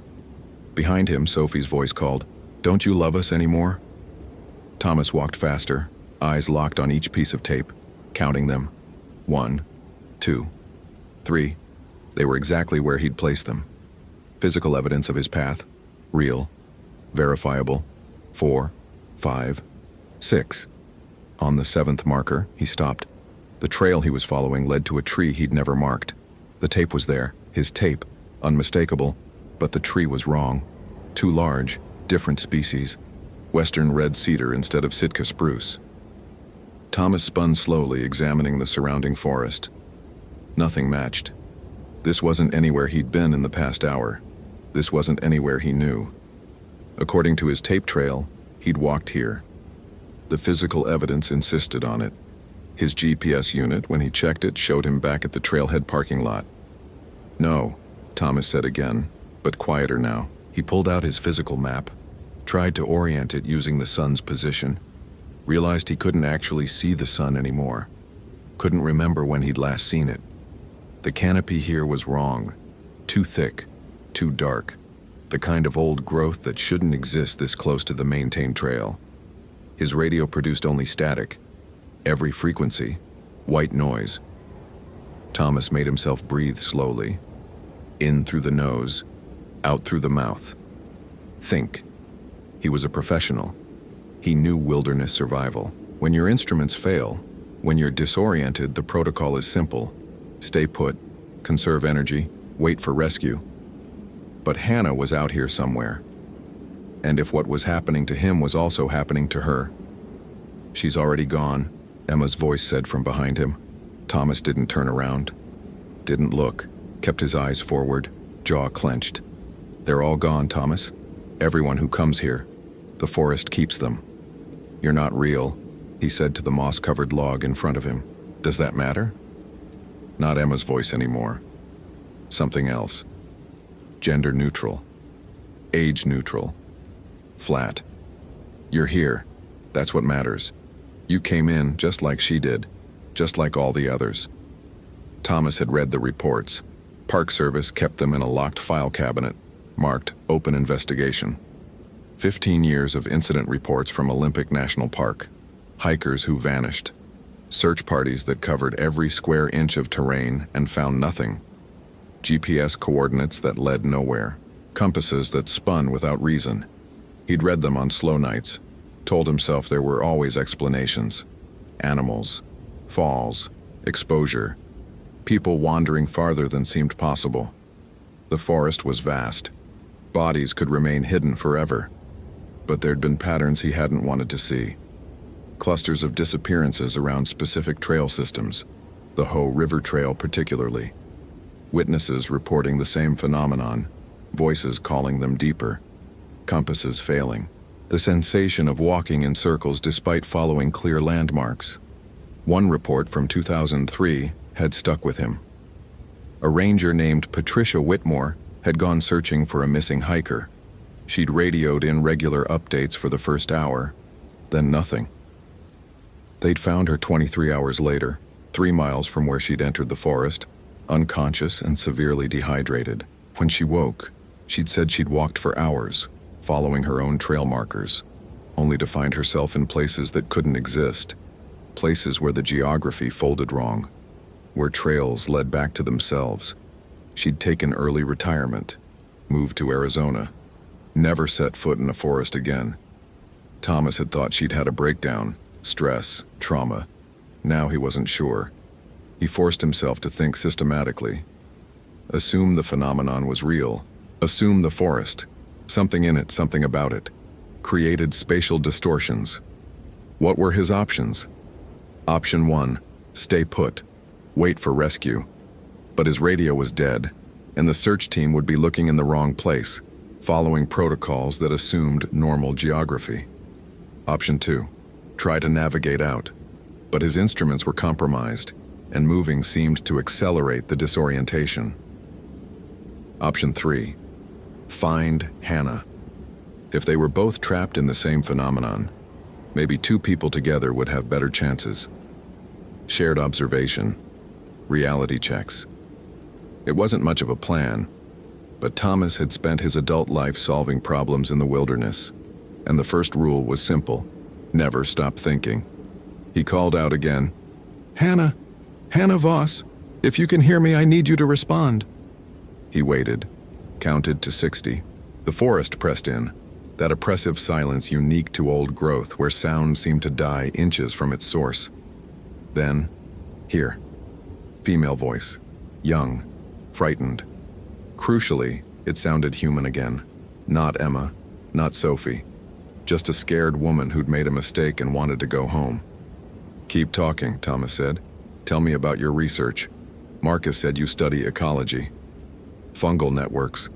The voice was closer now, or seemed closer. "Mycelium communication systems. There's this theory that trees share information through root fungi, chemical signals. It's like a forest internet."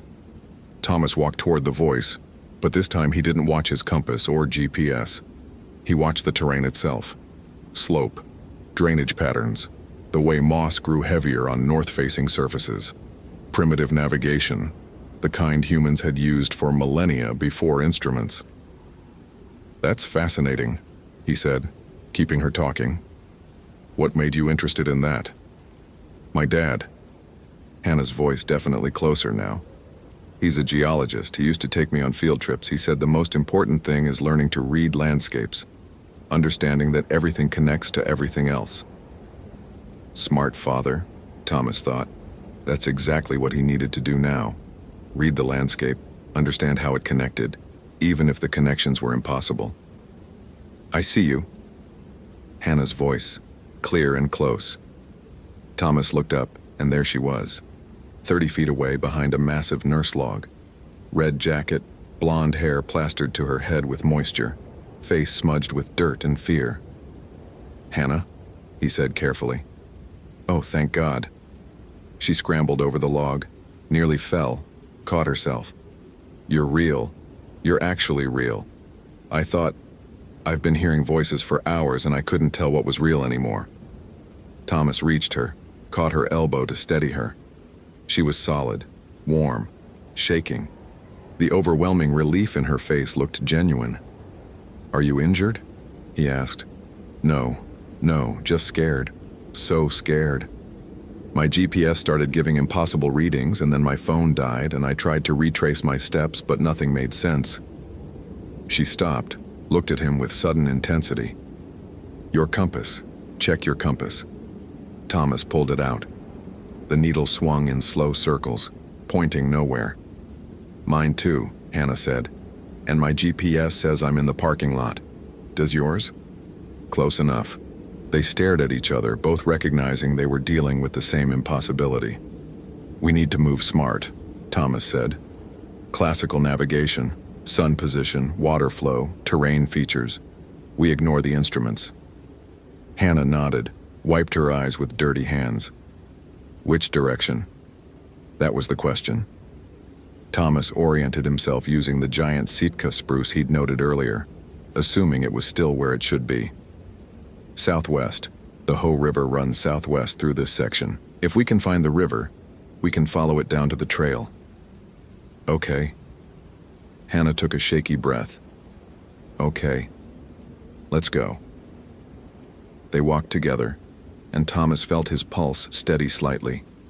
2 sets of eyes. 2 minds to reality check each other. The voices hadn't returned since he'd found Hannah. Maybe the phenomenon, whatever it was, worked primarily on isolated individuals. After 15 minutes, Hannah stopped. "Do you hear water?" Thomas listened. Yes, the distant rush of the Hoh River, swollen with rain. Perfect. They adjusted course, moving toward the sound, but the sound didn't get louder. They walked for another 10 minutes, and the river noise stayed exactly the same distance away, audible but unreachable. "It's like the voices," Hannah whispered. "It's staying ahead of us." Thomas's jaw tightened.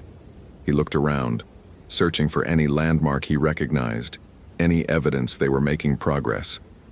There, a tree he'd marked, his reflective tape still clinging to bark. He approached it slowly, dread building in his stomach because the tape was in the right place, but the tree was wrong. Again, different species, different size, different everything except the tape itself. "Thomas?" Hannah's voice had gone very small. "Look." She was pointing at a tree 20 feet to their left. His tape was on that tree too. Same placement, same everything. Then he saw another, and another.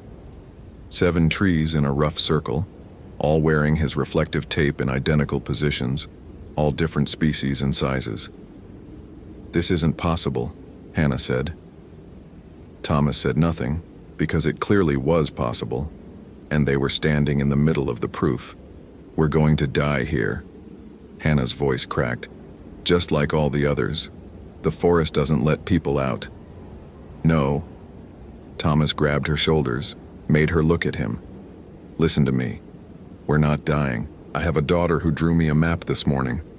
I have a wife who's making spaghetti tonight. I'm going home and I'm taking you with me." "How?" Hannah asked desperately. "How do we fight something that breaks geography?" Thomas didn't have an answer. Not yet. But he thought about what she'd said earlier, about her research, fungal networks, communication systems, forests as integrated, connected systems. What if the phenomenon wasn't malicious? What if it was just the forest being itself, operating on logic humans couldn't perceive? "Your mycelium research," he said slowly. "You said trees share information. What if the forest isn't trying to trap us? What if we're just lost in translation? We're trying to navigate using human logic, but the space itself operates differently. Hannah stared at him. That's insane. Everything about this is insane. But think about it. What if there are rules here, just not the rules we expect? What if we need to stop trying to impose our geography and instead learn its geography? How? Hannah asked again, but this time with a spark of hope. Thomas looked around at the impossible forest, at the markers that led nowhere, at the instruments that lied. Then he thought about something his daughter had said. So you can always find home, Daddy. Home. Every search and rescue operation started with the same question. Where did they come from? Find the origin point, and you could reverse the path. We're trying to get out, Thomas said slowly. But what if we need to go back? Back to where we entered. Back to the exact point where the geography broke. For me, that was mile marker 3.2, Hannah said. Where I left Marcus. Same for me. That's where I started tracking you. Thomas felt pieces clicking together. The reports I've read, the people who survive, who get found, they don't talk about navigating out. They talk about suddenly being back where they started, like they'd sleepwalked in a circle. What if that's not disorientation? What if that's the forest returning them? To the entry point, Hannah breathed. Because that's where the trail system makes sense again. That's where human geography reconnects to whatever this is. It was barely a theory, built on desperation and fragmented observations, but it was something. So we stopped trying to escape, Thomas said. We try to go back. If this story is gripping you, follow for more quality content. What would you do in Thomas's situation? Trust your instruments or your instincts? Share your thoughts. The paradox was immediate. How do you navigate back to a point when navigation itself is compromised? Thomas stood still, thinking. Every physical attempt to impose direction had failed. His compass lied, his GPS lied, his own footsteps led him in impossible circles. But the voices had been consistent. He'd heard Emma, Sophie, Hannah. The forest had mimicked them, used them. To what end? To lure him deeper, or to communicate in the only language humans understood, their own needs, their own attachments. The voices called us deeper, he said to Hannah, away from the trail. What if we let ourselves be called back? Hannah stopped, considered. That's completely backward. Everything here is backward. Maybe that's the point. Thomas pulled out the crayon map his daughter had drawn. Pink house in the center, wobbly lines radiating outward. It was useless as navigation, meaningless in practical terms. A child's fantasy that you could always find your way home by wanting it enough. Except right now, in this impossible space, maybe wanting was the only tool they had. Think about the trailhead, Thomas said. The specific location, Marcus waiting, the parking lot, your car. Picture it exactly. Hannah closed her eyes. Okay. Now call to it. What? The forest responds to voices, to desire. You've been hearing voices all day, right? Maybe it's listening too. Call for what you want. Hannah looked at him like he'd lost his mind. Maybe he had, but conventional thinking had gotten them nowhere, and unconventional thinking was all they had left. Marcus, Hannah said tentatively, then louder. Marcus, I'm coming back. Thomas joined her. Emma, Sophie, I'm coming home. Their voices rang through the forest, absurd and desperate. Thomas felt foolish for about 5 seconds, until he noticed something. The trees around them were moving.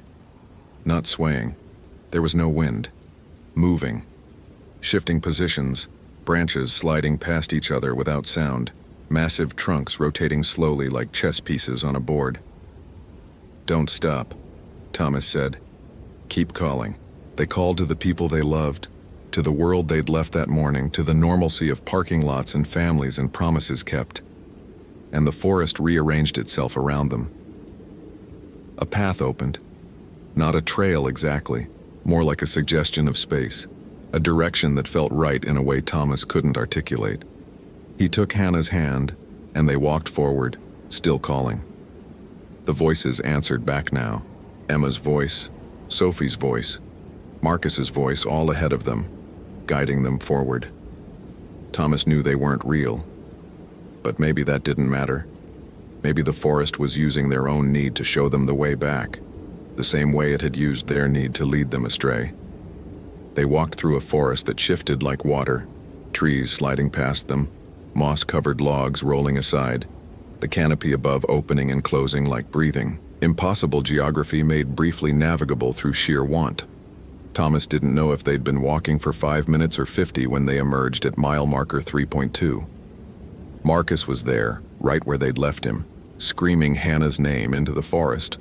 He spun when they appeared, his face cycling through confusion, relief and joy so quickly it blurred together. "Hannah! Oh my God, Hannah!" He crashed into her, nearly knocked them both over. "You're okay? Where were you?" "I've been searching. I called the rangers. They should be." "I'm here," Hannah said, clinging to him. "I'm okay. We're okay." Thomas stood on solid ground, on the maintained trail, and checked his instruments. His compass pointed north, steady, reliable. His GPS showed his exact location with casual precision. His radio crackled to life, dispatch asking for status update. "Ranger Brennan to dispatch," he said, voice rough. "Hannah Voss located, uninjured, bringing her out now." Behind them, the forest was just a forest.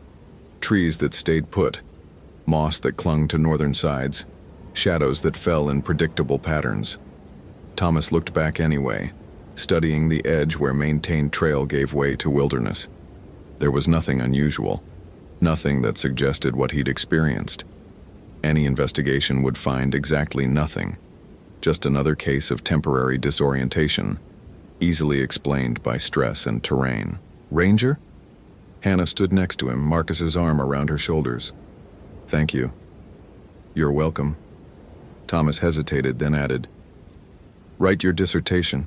The fungal networks, the communication systems. I think you're onto something important." She nodded slowly, understanding what he wasn't saying. Some forests operate on different rules, and we're only just beginning to comprehend them. They walked out together, back to the trailhead, back to cell phone reception and coffee and the ordinary world. Marcus chattered nervously, filling silence with questions Hannah didn't quite answer. Thomas let them move ahead slightly, pulling out his phone as signal returned. 3 missed calls from Emma, 1 voicemail. He listened to it. "Hey, just checking in. Sophie's been asking about you all day. I told her you're helping someone find their way home. She says to tell you to use the map she made. Love you. Be safe." Thomas looked at the crayon map, still creased in his pocket. A child's fantasy. A conceptual tool that shouldn't work in the real world, except it had. He got home at 6:47 p.m., exactly 12 hours after he'd received the call. Emma met him at the door, studied his face with the particular intensity of someone who knew him too well. "Rough day?" she asked. "Yeah," Thomas said, pulling her close. "But I made it back." Sophie appeared, still wearing her school uniform, holding up her arms to be lifted. Thomas scooped her up, breathed in strawberry shampoo, felt her solid weight against his chest. "Did my map help?" she asked. Thomas thought about impossible trails and shifting trees and the way desire could bend geography if you let it. Thought about Hannah Voss, who'd go back to her research with new questions. Thought about Patricia Whitmore, who'd understood something about the Olympic forest that no one believed. "Yeah, sweetheart," he said. "Your map helped a lot." That night, after spaghetti, after bath time, after both girls were asleep, Thomas sat at the kitchen table with his physical map of Olympic National Park. He drew a small X at mile marker 3.2 on the Hoh River Trail. Added a note in tiny handwriting. Entry point, classical nav fails. Use intention. He'd add it to the file. The one marked open investigation. Let the next ranger who needed it find the information. Because there would be a next ranger. The forest would call someone else someday. That's what forests did. They persisted, they grew, They operated on scales and logics that human minds could barely grasp. The best you could do was learn their rules, respect their boundaries, and when you crossed those boundaries, remember what mattered enough to find your way back. Thomas folded the map, tucked it away, and went to bed beside his wife, who curved into him instinctively in her sleep. Through the window, the moon cast silver light across their small yard, the fence line, the street beyond, all the ordinary geometry that he'd promised to return to, and had. Thank you for reading to the end. If you enjoyed this narrative, consider following for more compelling stories. What's your interpretation of what happened in the Olympic forest? Was it supernatural, or could there be a scientific explanation? I'd love to hear your theories in the comments.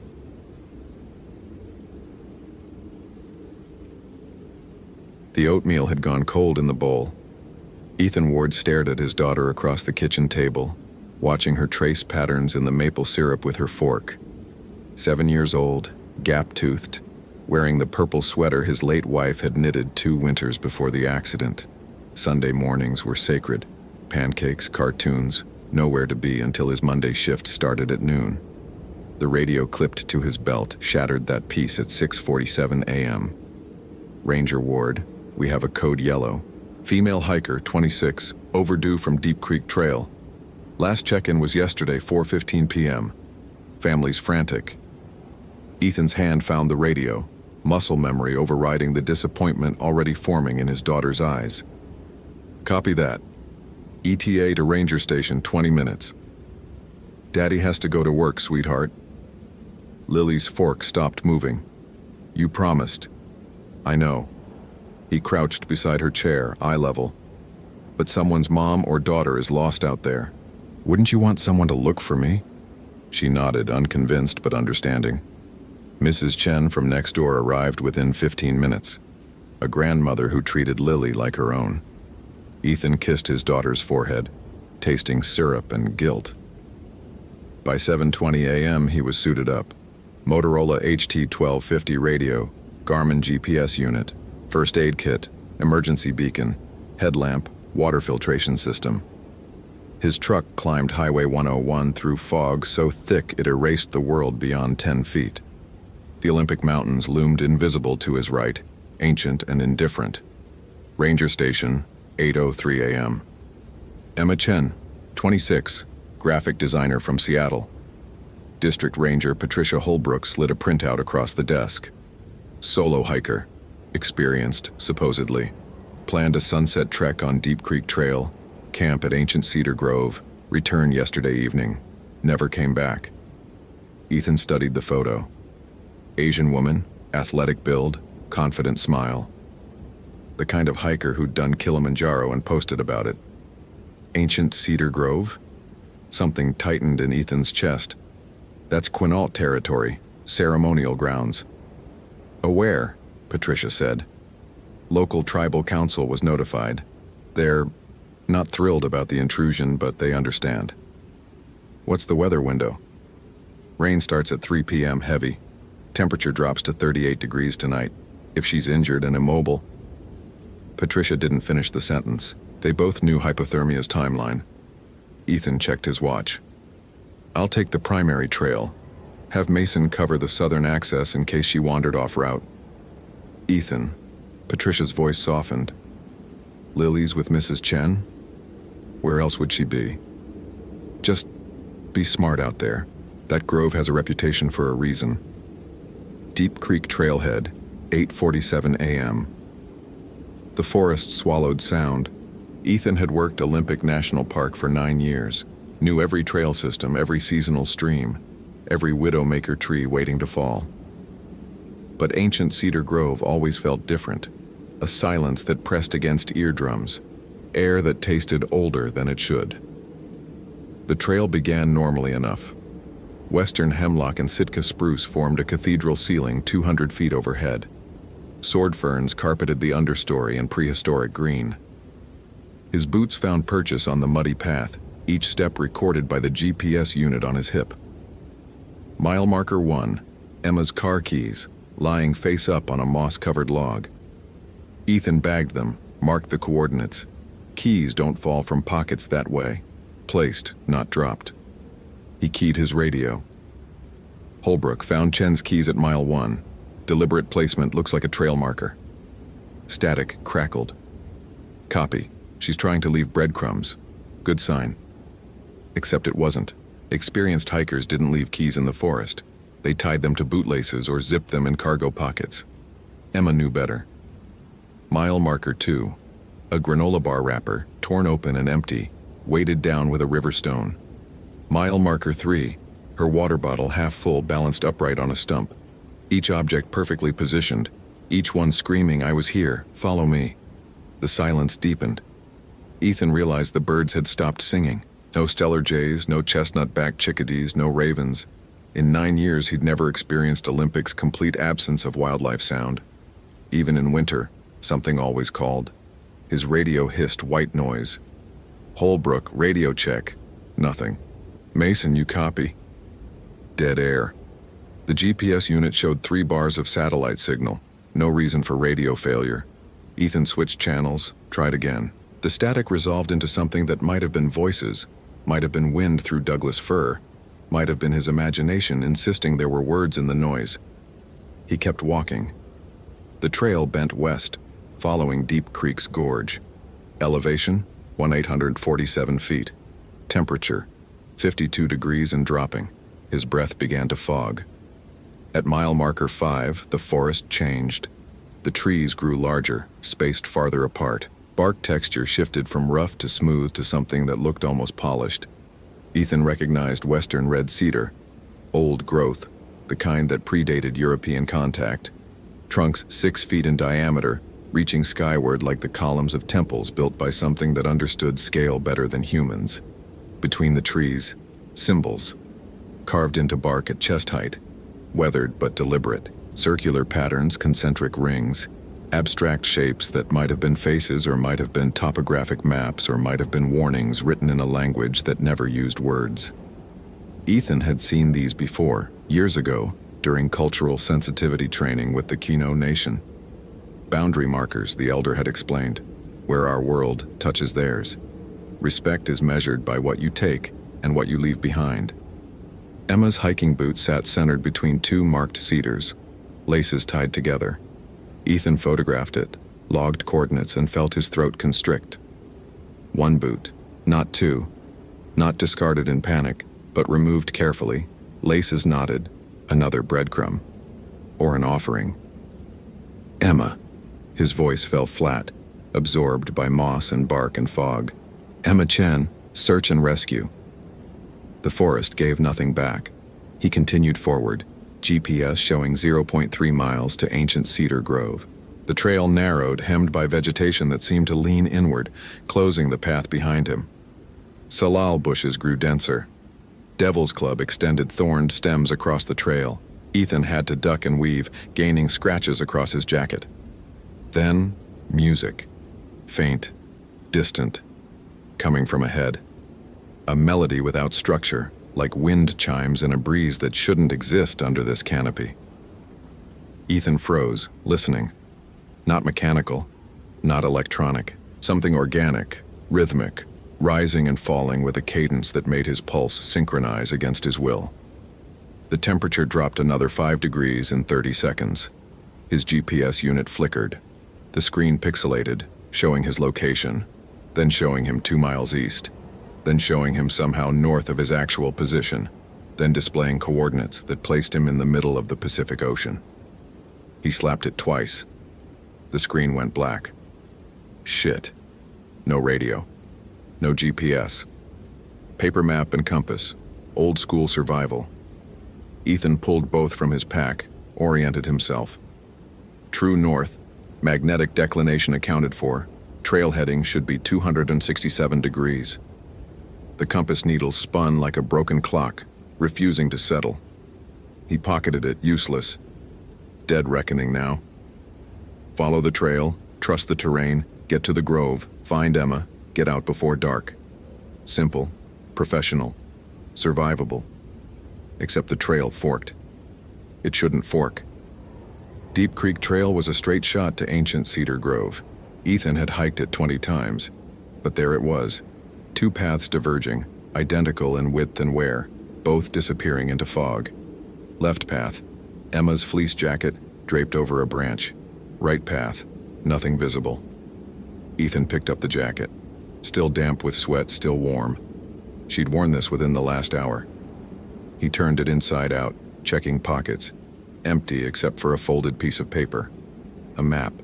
Hand-drawn, crude but clear. A circular clearing surrounded by large trees marked with X's, and in the center a symbol that matched the bark carvings. At the bottom, in shaky handwriting, "They're watching. They've always been watching. Don't follow the voices.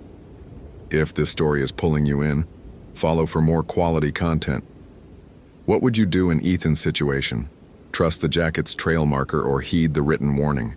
Share your thoughts below. Ethan folded the map, tucked it into his chest pocket, and took the left path. The trees closed ranks. Within 50 yards, the canopy became impenetrable, blocking what little daylight remained. Ethan switched on his headlamp. The beam cut through fog, revealing bark and moss and nothing else. His footsteps sounded wrong, too loud, too hollow, like walking on a wooden stage instead of forest soil. "Emma," he called again. "Daddy?" Ethan's heart stopped. Lily's voice, crystal clear, coming from ahead, maybe 30 yards, distorted by distance but unmistakable. His daughter's voice here, miles from anywhere she could possibly be. "Daddy, I'm scared." He started running. Branches whipped his face. His boot caught on a root.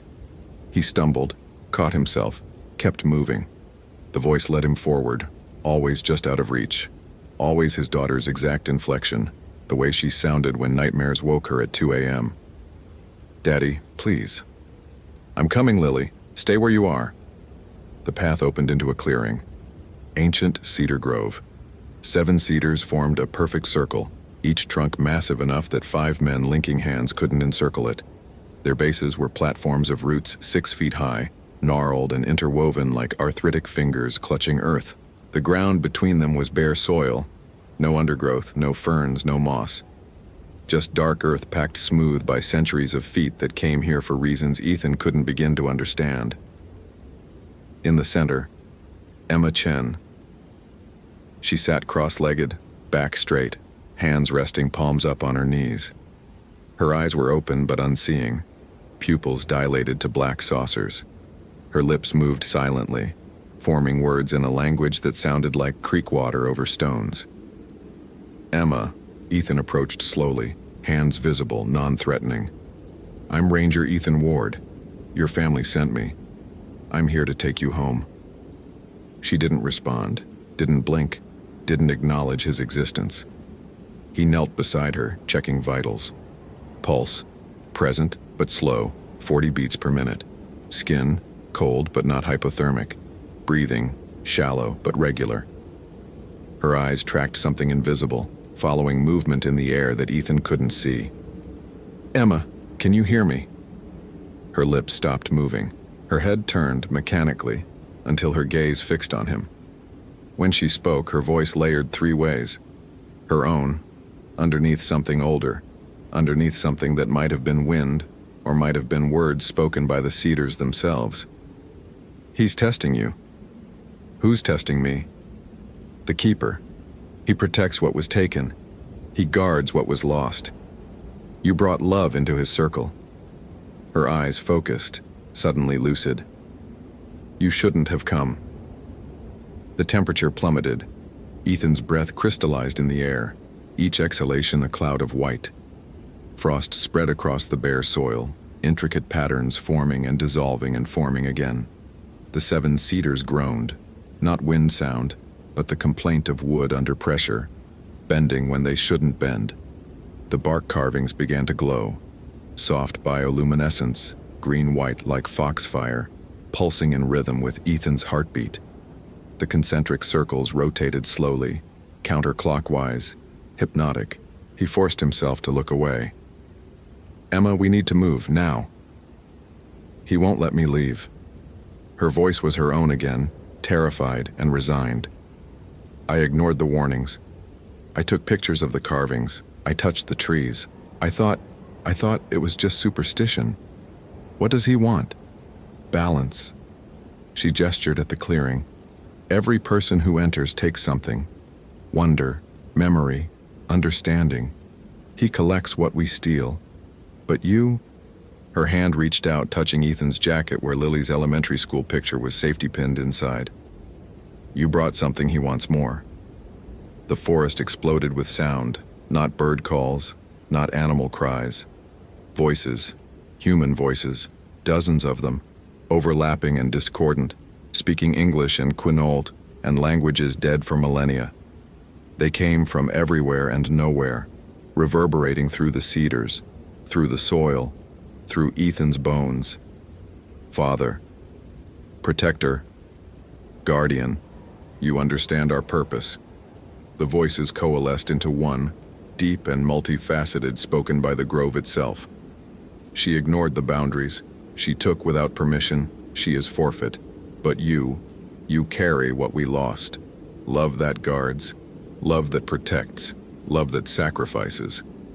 Ethan understood with horrible clarity. The keeper wasn't malevolent.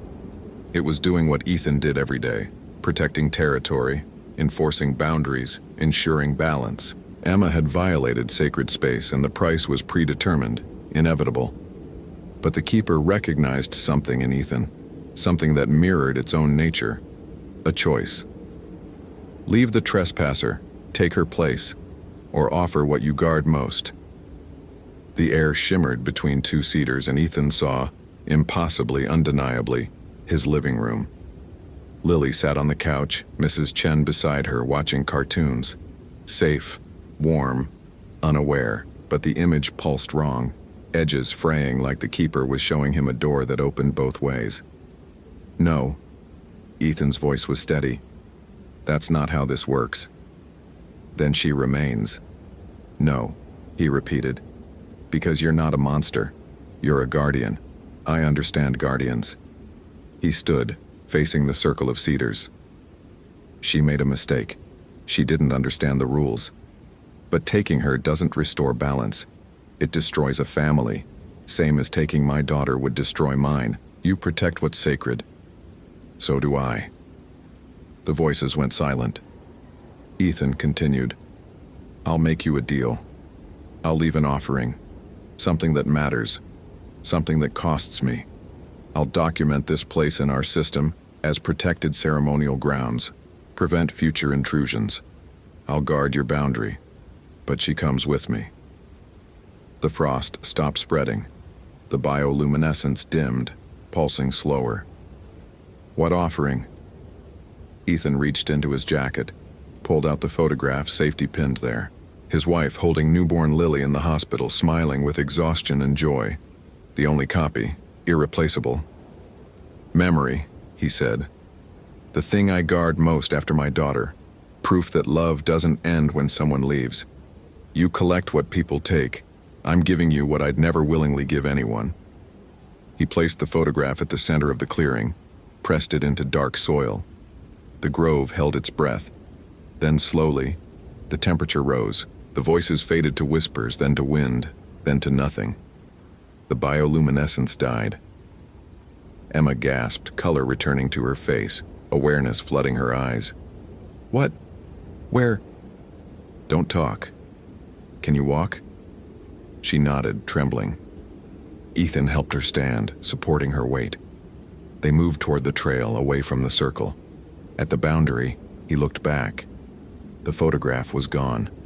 In its place, a single cedar seed, perfectly formed, resting on the soil like a promise. They reached the trailhead at 4:37 p.m., just as the rain started. Emma couldn't remember entering the grove, couldn't explain the missing hours. Medical evaluation showed dehydration, mild hypothermia, nothing else. She was released that evening with instructions to rest. Ethan filed his report. Hiker located, disoriented but unharmed, probable mild concussion from unreported fall. Recommended Ancient Cedar Grove be reclassified as culturally sensitive area. Restricted access pending tribal consultation. Patricia approved without question. That night, Ethan returned home to find Lily asleep on the couch, Mrs. Chen dozing in the armchair. He carried his daughter to bed, tucked her in, kissed her forehead. In his pocket, the cedar seed felt warm. He should have thrown it away, should have left it in the forest. Should have understood that bargains with old things always cost more than the asking price. But he kept it, placed it on his nightstand, watched it in the darkness.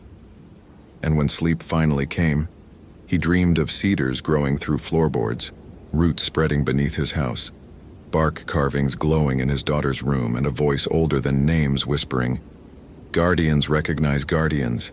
We'll be watching." He woke at 3 a.m., drenched in sweat. The seed was sprouting, a tiny green shoot impossibly fast, reaching upward in the darkness like a finger testing the air. Ethan stared at it, heart pounding, mind racing through implications he didn't want to confront. Outside his window, fog pressed against glass, and deep in that fog, if he listened carefully, he could hear them. 7 cedars miles away, groaning in a wind that touched nothing else, keeping their vigil, holding their bargain, waiting for the day when he'd have to choose again. The seed grew another inch. Ethan didn't sleep the rest of the night. Thank you for reading to the end. If you appreciated this narrative, consider following for more immersive stories. What's your interpretation of the keeper's true nature, protective spirit, or something more complex? I'd love to hear your theories in the comments.